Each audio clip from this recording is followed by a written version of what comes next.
Good morning, everyone. Welcome to Fuel for Success.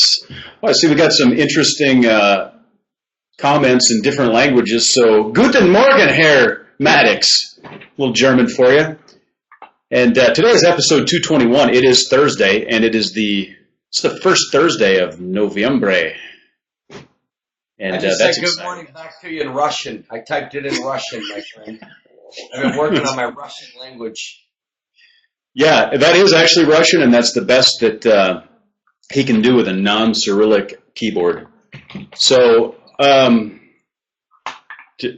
nice. Nice. Not bad, is it? Not bad. I like it. Keyboard I use. This is my $4 keyboard that's on my MacBook, and then on my desktop, of course, I just posted a picture. Yeah, I can't get it over here. Never mind. I have an awesome mechanical switch keyboard, which for all of my coding friends, go ahead, be jealous. That's right. I have the Steve Atwood Code keyboard. For coding, you got to do a lot of typing. Is that right? Yeah, strangely, yeah. Wow. Coding to me is fascinating. You'll have to train me how to code. Can you imagine that? Can you imagine that 4-hour a night? I have no words. That would be amazing. That would be amazing. It would actually be hysterical because I'd be like, no, you need a semicolon there. I'm done. I'd be like, no, you need You code, I'll motivate. Yep. Like, you need a semicolon there, Matt, and then that means you need to close the curly bracket. You'd be like, yeah! That's exactly what you'd do. It would be funny. We should do that. What are we doing? Oh, we're doing a show. Right. So today is Thursday, and, we only have probably, 5 or 6 Thursdays left in 2014. So to my business owner friends, my entrepreneur friends, my friends that are planning on starting a business, who are running a business, or even who want to be better managers and employers and stuff, there's only like 5 or 6 opportunities left to ask us questions, to interact this year, to be ready to launch into 2015 and make it the very best year of your business. And do use the Q&A, my friends. This is what it's all about. You can come in here live and hang out with us, ask questions, and then if you're watching on the archives, always know that if you come up with questions throughout the week, if you wake up at 3 a.m. and you have a question, you go right to your computer and you email us. Like, all questions take priority from our viewers. We keep questions, that people have sent in, and know this. Let's say you ask a question last night. We could end up with 7 to 10 questions that come in. So we'll try to get to them as we can. And so just don't feel discouraged if your question isn't aired that day. It might be aired 2 or 3 episodes down the road. But we'll never forget you. And we'll always do our best to answer your questions. That's right. Actually, I'm thinking if you wake up at 3 in the morning and you have a burning question, just call Matt. I'll give you his cell phone number. Just give him a call. Say, hey, Matt, I had this question. No, I'm just kidding. Email him, mike@mattmaddox.com. You can text him in 727-341-5599. And that number is a number we use to manage some different lists and stuff. So go ahead and text that at any time because it won't blow up our phones. It comes to my email. It's a system that I wrote. Al's requesting that I tell the Carrie Underwood story. Al, maybe tomorrow on our show about relationships and family. But yeah, definitely, friends, you just never know. You never know. But anyways, it's good. Mike, tell us what we got in store today, my friend. I don't know. We're talking about business and entrepreneurship, business development, and which is one of my favorite topics. I think was it yesterday that we were talking about mastery, or the day before, and you asked me what I'd like to master, and I would love to be a master of business. There's so much to know and to learn, and the topic is a lot less dull than I thought it was when I was younger. Let me put it that way. So let me ask you this. Let me start with this question, and by all means, if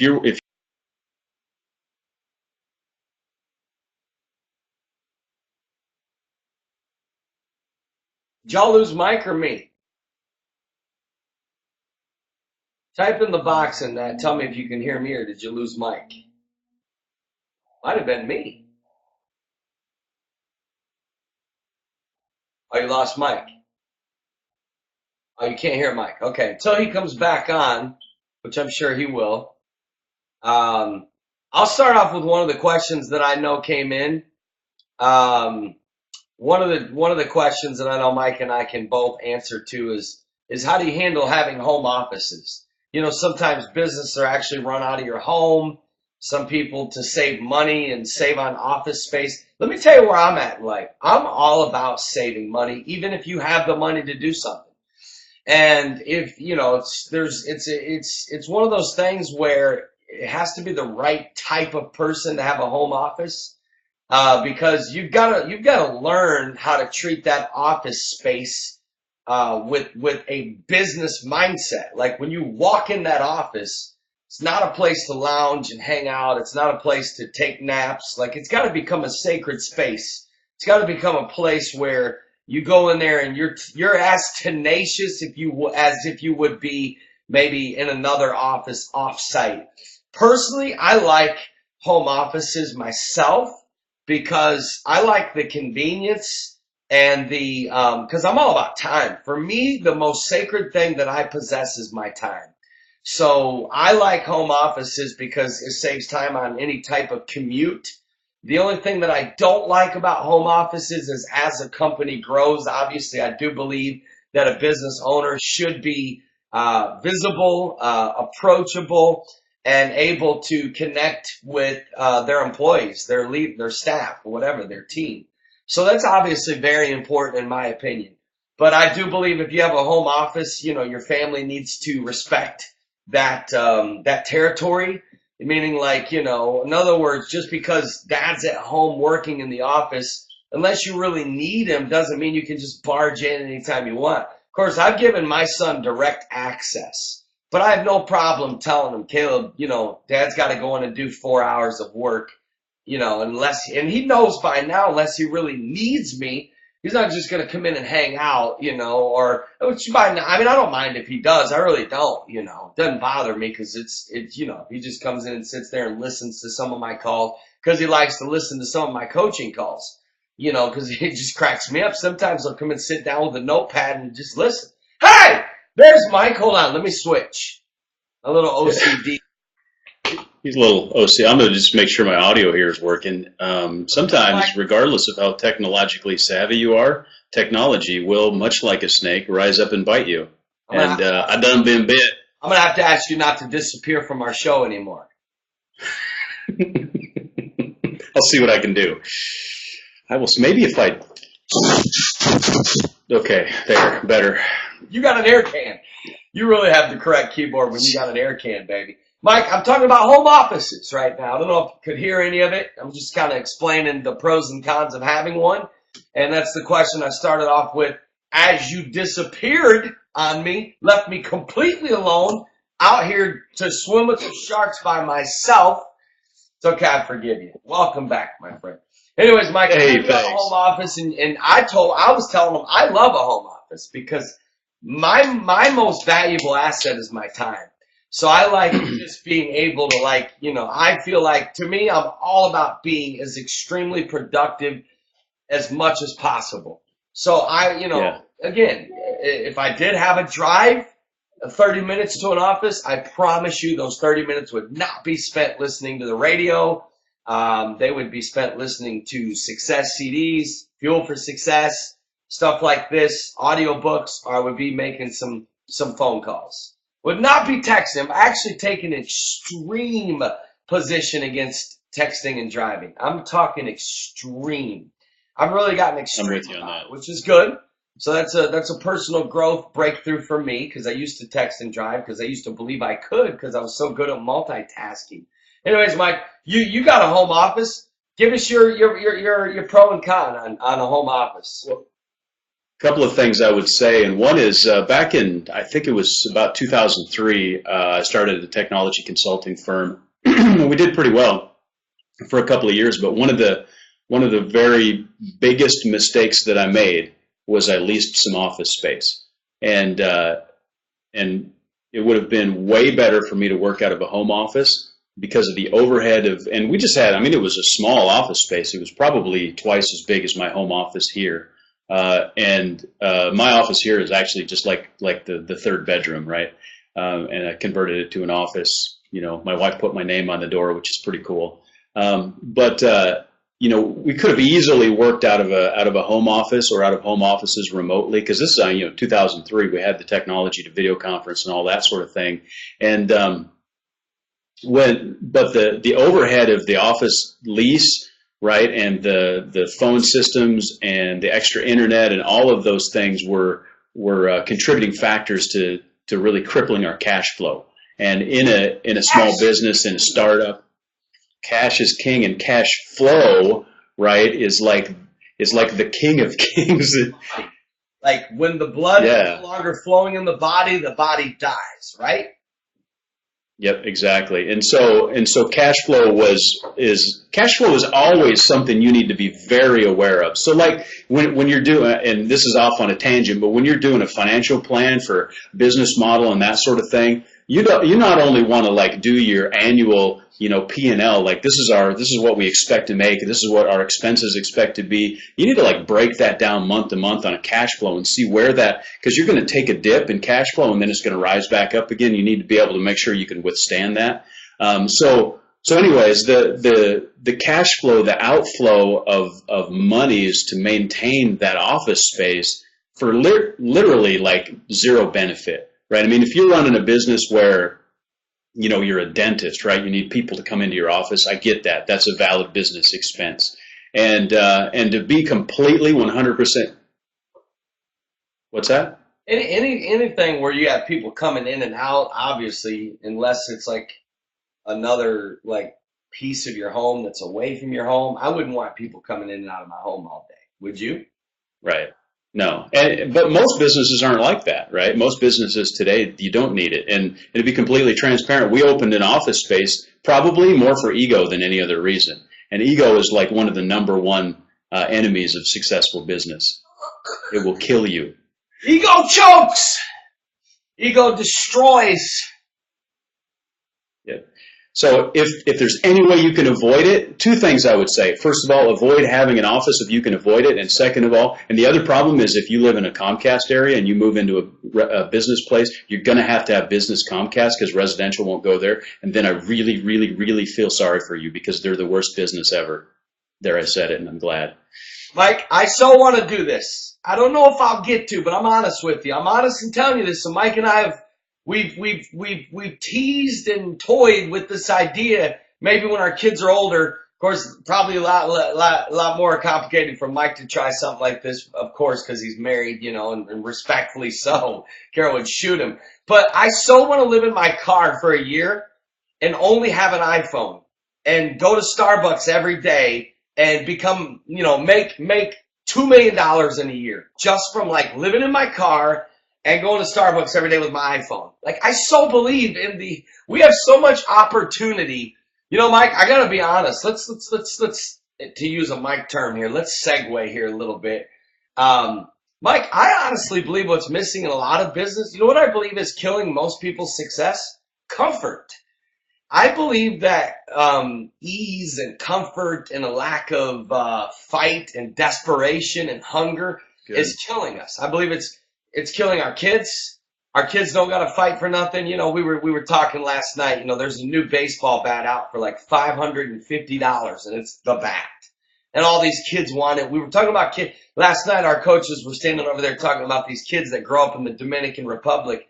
You know, their bat is like a stick that they tape all kinds of tape around. You know, and their gloves are like a flat board that they've taped around their hand, and this is what they use, you know, and they have no baseball fields, you know what I'm saying? But yet they become these great baseball players because that's all they have. You know, no, forgive me for the baseball analogy. But, Mike, there's a missing, like, sometimes the best thing that can happen for your business is competition. Something to fire you up. So actually, you know what else? You know one of the best things that could ever happen to you? Why do you think this? Why do you think you run into this lady at the mall that you knew last year and now she's like fit? She lost 80 pounds, right? And it's the same old story.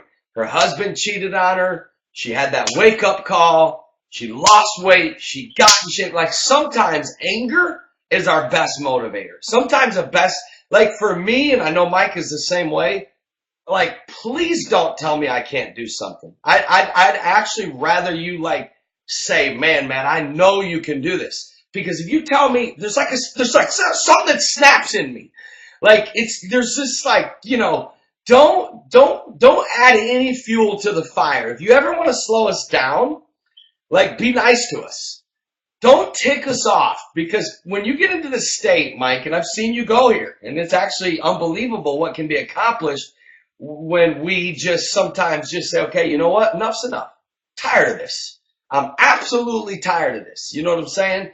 And sometimes that's healthy in business. Not that you want to like having a continued anger energy, but it's like this something that happens to you that causes you to do things you've never done before. It's like the kid that gets tired of being bullied. There comes a point where you just got to get sick and tired of being sick and tired, and you've got to get. Sometimes, Mike, most people never grow until they go through pain, until they go through brokenness, until they're pushed. You know what I mean? Until they're pushed in the corner, they'll never swing. Sometimes you got to get pushed in the corner in your business to cause you to come out swinging, to say, okay, that's it. Let me tell you right now, we're going to do things we've never, like, I used to do a message called, motivational message called doing the best things in the worst times. Like sometimes when the chips are down, it could almost be the best time for your business.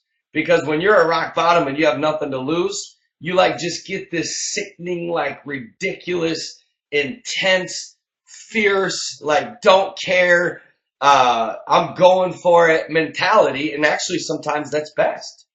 You're like, look at Rocky Balboa. There would never be Rocky today. I mean, look at that dude. One of the most powerful stories of business success is Sylvester Stallone. And yeah, when he was homeless and he had to sell his dog. Dude, he had to sell his dog, man, to survive. He literally had this. Can you imagine how people are about their dogs? You know how people are about their dogs. That's a whole nother show. I know. My man had to sell his dog and was offered $18 or $22,000 for his script. Now here he is homeless, just had to sell his dog, and he believed in his product so much. And that's a whole nother subject about not selling yourself short. You know what I believe why some people don't succeed is because they don't have self-esteem and self-worth, and they don't value themselves, and they play out of desperation. When you play out of, there's a fine line. When you're at rock bottom, there's a tendency to go for desperation. In the world of sales, in the world of long-term success, right, selling yourself short out of desperation can be extremely detrimental to your long-term success. So I know I kind of went off on a little detour there from some. That's good. It's our show. Let's talk about that, Mike. Let's powwow about it, man. It's our show. We can talk about what we want. What are your thoughts? It is our show. And first of all, I want to make you aware of an absolute tragedy. My 17-year-old daughter has never seen the movie Rocky. All right. I was shocked. I'm like, wait. I'm such a failure as a parent. No, just thought it was interesting. You are. I mean, you are. I mean, I'm going to call it out here and tell you. You just, I'm actually, how could you let your daughter not see Rocky? She would love it. I don't know how that happened. Rocky. Danny. I know. She would love it. I don't know how that happened. I don't know. What kind of father are you? That's borderline neglect. That's almost as bad as not feeding her. I mean, how could you let her grow up in America and not let her watch Rocky? Oh, I'm sorry. Relax. I'm sorry. I'm going to fix it. Man. Wait, you know what? I'm asking you to wait till New York because she's going to be there. We'll watch it together in New York, okay? Good idea. Great idea. But I agree with everything that you said. And there's without a hunger, if you're not hungry, you're not going to get after it, right? There's got to be a fight in you. There's got to be a hunger and a desire. Without that, it's going to be pretty hard. And I agree. I think Tommy said complacency is comfort breeds complacency. or something to that nature. And that's absolutely right. And you know, when you have want of nothing, you're not really going to change anything. I go way back to one of the very first lessons I ever learned from Tony Robbins 20 some years ago. If you're not uncomfortable with where you're at, you're not going to take steps to change it. And so, you know, and here's one of the biggest enemies of any business is success. Because once you achieve a little bit of success, you tend to sort of coast and ride that for a while. And that was ultimately probably the downfall of the technology consulting firm that I talked about, because we did struggle through, we did fight through, we had tremendous sales, we made a lot of money, we got through 2 years, you know, and $250,000 a year in sales or whatever, you know, but that was enough to sort of keep cash flow going. That level of success, you know, sort of made us complacent. And so, you know, Mike, that was the end of it. There is, like Steve Jobs, think about it. He actually did his best work after he was fired. Like sometimes pain could be the greatest gift. Mike, I remember this. I remember it as if it was yesterday. I fell in love with a girl when I was in Bible college. I mean, I fell in love with her, okay? And we were dating, and I really thought she was soulmate status, in my opinion, my friend. And, you know, I was a nobody back then. You know, I was a nobody. I mean, I was new on the scene. Nobody knew who I was. Nobody knew my name, you know. And I walked into the cafeteria one day after class, and she was sitting there looking really sad. And I said, "Hey, are you okay?" Look down. She's like, "My dad's making me break up with you. He's flying in." And at the time, this really high-powered, successful speaker, you know, worldwide traveling evangelist, travel with Billy Cole. And she said he's actually flying him in this weekend. And apparently her dad believed in, like, what do they call them? What kind of marriages? Arranged marriages. Arranged. You got a daughter, not a bad idea. If I had a daughter, I would probably believe in arranged marriages too. You know what I'm saying? I'm almost like wanting to do arranged marriages for my sons, because like I know how to make good decisions on that kind of stuff. But anyway, so long story short, oh my God, you talk about like a slap to the face. And she literally said, "My dad just, you know, he wants me to marry someone that's more successful and has more of and literally said the words, you know, a better name and, you know, and someone that's, you know, you've only been around for, you know, a couple of years and you don't, you know." Yeah. And my family wasn't in the church or whatever. Like, dude, you can't even imagine. You just can't even imagine what it was like. I'm just being transparent here. First time I spoke it, because of the times at the age of 29 and them sitting in the audience listening to me speak. Like, you can't even imagine. All of them, they were there. It's almost like I wanted to start my speech off with, "How do you like me now?" You know what I'm saying? But you know what? That was a gift for me. Sometimes, you know, pain and people pushing you around and people telling you're not good enough. You know, I mean, who was it, Mike? Who was it? Was it Google that Yahoo looked at and said, "Come see us when you got a real idea"? Who was it? Is that? I know there's a story very similar. Like, you know, that's a story that's played out. Tell the wrong entrepreneur that he sucks and he will never amount to anything, and you're gonna see him like on the Good Morning America. Like, some people, you need that. So if you're in a startup situation and you're getting rejected by every investor, every bank is turning you down, don't go pout. Roll up your sleeves and like get up at 4 a.m. and write it down on the wall. Like, one day they are all going to come and say, "That was the biggest mistake I ever made in my life, was not investing." Mike and I feel this way. Mike and I, listen. Yeah. And the new business that Mike and I are launching, we've had a few investors decline. Honestly, we shake our head and say, we literally feel bad for them. No joke. I'm not saying, listen, we're like, wow. They are literally going to look back at this moment and say, "Oh my God, I cannot believe I missed on that opportunity." Like, we literally feel that way. There's no like, "Oh, what are we going to do, Mike?" You know, there's no like, you know, we laugh. We're like, "Oh my God, like, really? They really are missing this opportunity?" You need that. You need that inner fire to be successful in business. Not the Right. weak-minded, oh, I guess I'm not going to try anymore because my dad doesn't believe in me. You know what? Sometimes to have success, you need to disappoint your dad. You need to disappoint a former boss. You need to get fired and have a boss tell you, it's like Oprah Winfrey was fired from a radio station or a TV station back in the day because she wasn't good enough. I mean, come on. Imagine who's the person that fired her now that sees her like, one of the most powerful personalities on the planet. But you know what? I Yeah. don't believe Oprah would have become Oprah had she not gone through that. There's some people, Mike, and this is the deciding factor between those that succeed and those that don't.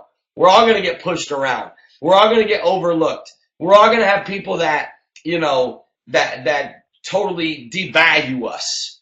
So, are you going to become a failure? Are you going to live their story? Are you going to allow yourself to develop this poverty-stricken thinking of defeatism and be a powder and a thumbsucker? Or are you going to kick royal, intense?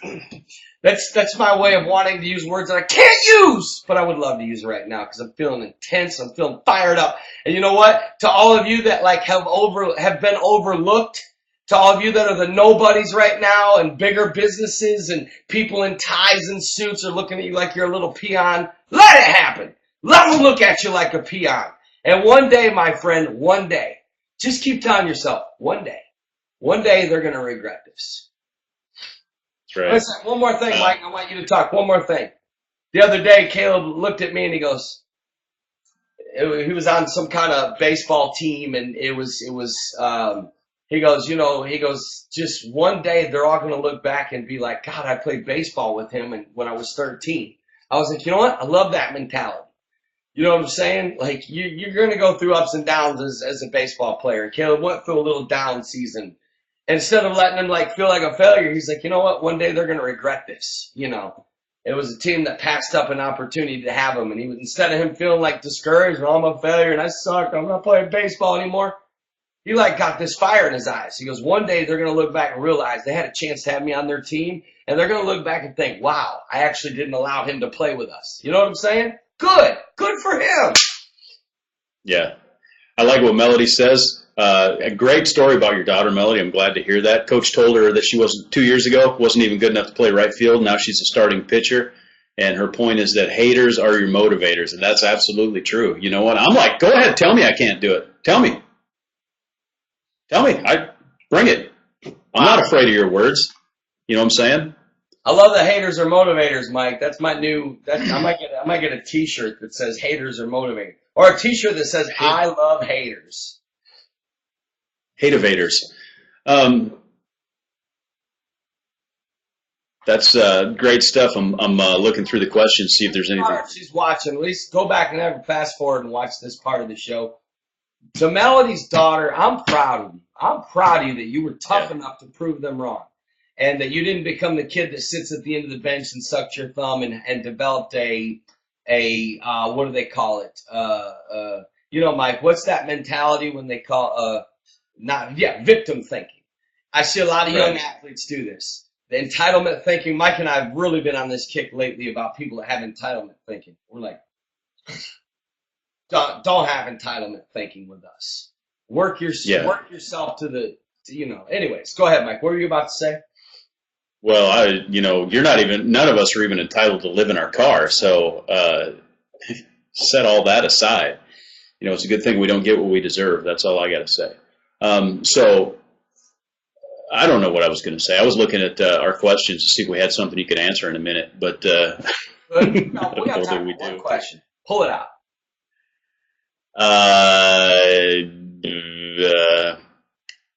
Let's 3 sales tips.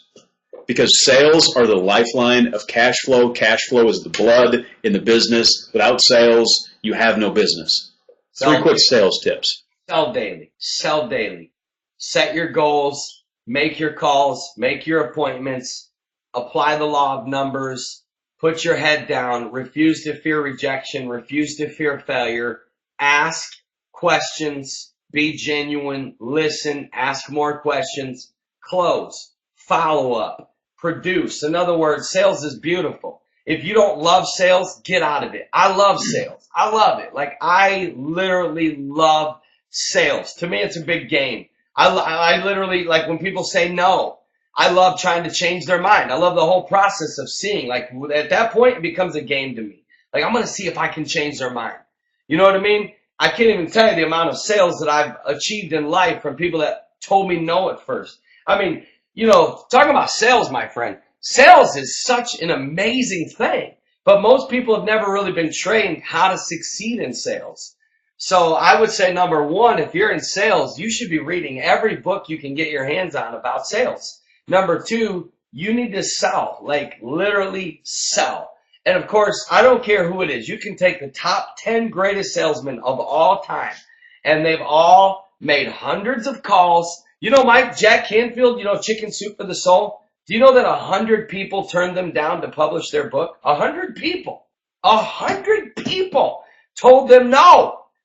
So, the greatest of the greats have heard the word no. The greatest of the greats have had days where everybody was hanging up the phone, slamming the door. I mean, it's all about seeing the people. And we heard that from Jay when he was on our show. All I can say is, Mike, maybe next week we'll do our whole show about sales because I flat love it. Like, I told someone the other day, the greatest gift on earth is to become a salesman. If you ever want wealth, I want all of you to listen to me. If you ever want true wealth, right now, find your way into sales. Sales is where the cash is. If you can become a master salesman, you can live the life of your dreams. You can live debt-free. You can retire with wealth. You can go anywhere you want to go. You literally could live the dream life if you go into obviously the right setting that has, commissions and, good commissions, good cash for the sale. But of course, nothing better than selling yourself. Nothing better than becoming a brand and selling your own product and services and selling you and selling, your own business idea or whatever it may be. We're all in sales. I mean, we're all, as a parent, you better know how to sell. As a wife, well, most wives know how to sell. As a husband, you better know how to sell. Believe you me. As a Christian, you have to know how to sell, right? You know how many atheists that, I've helped come to Jesus because I flat knew how to sell? That's all it was. I just knew how to sell. I mean, selling is persuading. Right. I would say, and you mentioned, you sort of covered it up, but not covered it up, but covered the topic already. But you said anybody that's in sales, you want to become, the best sales. But I would say anybody that's in business, you are in sales. And understand that if you're running your own business, if you want to be an entrepreneur, you are in sales. There's no avoiding it, because without sales, there is no business. And so you need to really just understand that you are already in sales, whether you want to be or not. And if you're totally afraid of sales, don't want to be there, then don't even consider starting a business. Yeah. And you know what? Go for the big. Go for the whales. I mean, you can either catch a bunch of minnows all day long or you can go out and go for a whale. I'm all about going for the big sale. I've had times where, dude, I crushed a big sale. Mike, I just got a text. We got a major opportunity with a potential investor today after lunch. He just texted me during our show. Probably at least 25 attempts. He's a very busy man. He's a very powerful man. He's a very wealthy man. But at least 25 attempts to get his attention. And you know what? That's what it takes. I see these weak-minded salespeople. They make one call and they're like, yeah, they weren't interested. Like, I almost want to fire people on the spot that have that mentality. Like, are you kidding me? Like, you're going to come back in here and tell me they weren't interested? That means you're about to sell them. I mean, no to me is beauty. No means yes. Like, I literally don't hear no. I hear like, no, not now. No, not today. I'm not convinced. There's only, 2 or 3 reasons why people don't buy, or maybe 4, and we'll talk about that next week. But I will say this, Mike. As a salesperson, you gotta at least ask at least 9 times. If you haven't exhausted every means, if you haven't sent them a video, a text, an email, a call, another call, a voicemail, a card, go to their office, go where, let me tell you what I've learned about powerful people. They subconsciously and sometimes purposely test you just to see if you've got the goods. If you don't have the goods, they will not waste their time and money in you. I know that. So I know that because I know that, I'm not afraid of powerful people. I'm not afraid to stay persistent with them and continue to ask them. And usually those kind of people didn't get to where they were today by playing it safe. Those kind of people didn't get to where they were without major risks themselves. They all in their heart of hearts remember where they came from. And when they see a young, fiery entrepreneur salesman that's going for it and has the cojones to really make the attempt, oh yeah, it moves them. And most of the time you end up getting their attention. So meanwhile, Lance is giving us a great synopsis of sales books over here. Thanks, Lance. Rocks. And I agree totally with what you said. When faced with the question, should I call, text, email, or write a letter? Yes. Yes. Use every means possible. Every means, and then do it over and over and over again. And listen, I mean, Grant Cardone has an awesome book about the top 100 closes. I've listened to it probably 5 times already. Phenomenal stuff. There's so many different ways to close sales. Like most salespeople have never been trained. I mean, they go through like a little 2-week, this is what you say. These are some of the questions. And most of them questions that they train them to use are horrible. Because at the end of the day, if you're not genuine and real and straight up care about the people you're trying to sell to, they're gonna read right through it. And there's too much competition. Listen, you have to be a winner today. There's too much exposure through social media.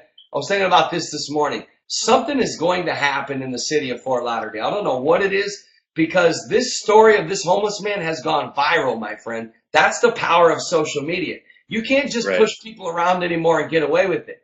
Like you're going to pay the price in business if you suck. And you're going to pay the price in business if you're not a producer.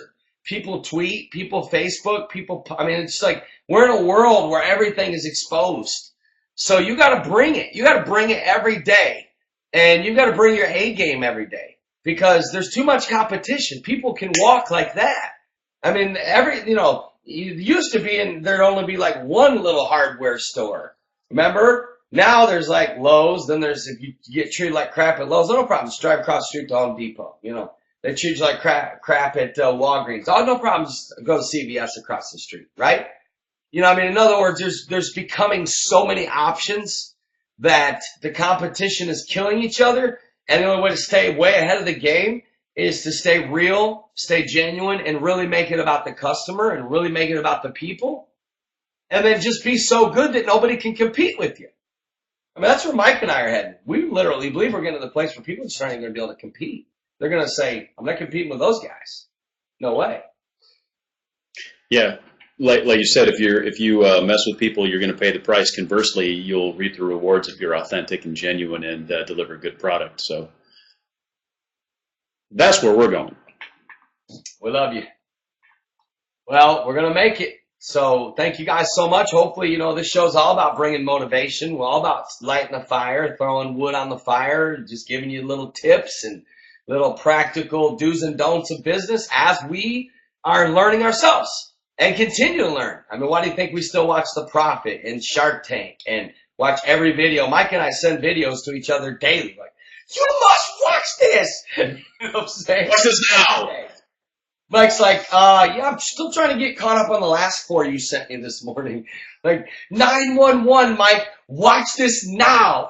He's like, okay, so this is like after the 4 you sent me this morning? Mike will be the same way. You must read this book today. You read this book, we become billionaires. And you need to do that. You need to continuously fuel. You need to be like a space shuttle, man. You need to skyrocket. You need to explode. Don't be a drizzle, be a hurricane. You know what I'm saying? Don't be a match, be a forest fire. Like explode. Don't be a little blow, be a tornado. Put fuel on your fire, which is what you're doing by listening and watching this show right now, because we are fuel for your success. Fuel for success. Hey, thank you for watching. It seems like Mike and I have been going 40 minutes lately, but thank you for those that hang, to all of our live viewers, and then those that are watching later on the archives. And we thank you. And then also I love that. Nice quote right there. Go Rosa Parks on them. Hey, I love our live viewers, man. Great stuff. Love all the interaction, the questions, the ideas, the book suggestions. Very good stuff. Thank you so much, Mike. We'll see you tomorrow morning. Yes, 9:30 a.m. for our family and relationship show. Hope you all have an awesome Thursday. And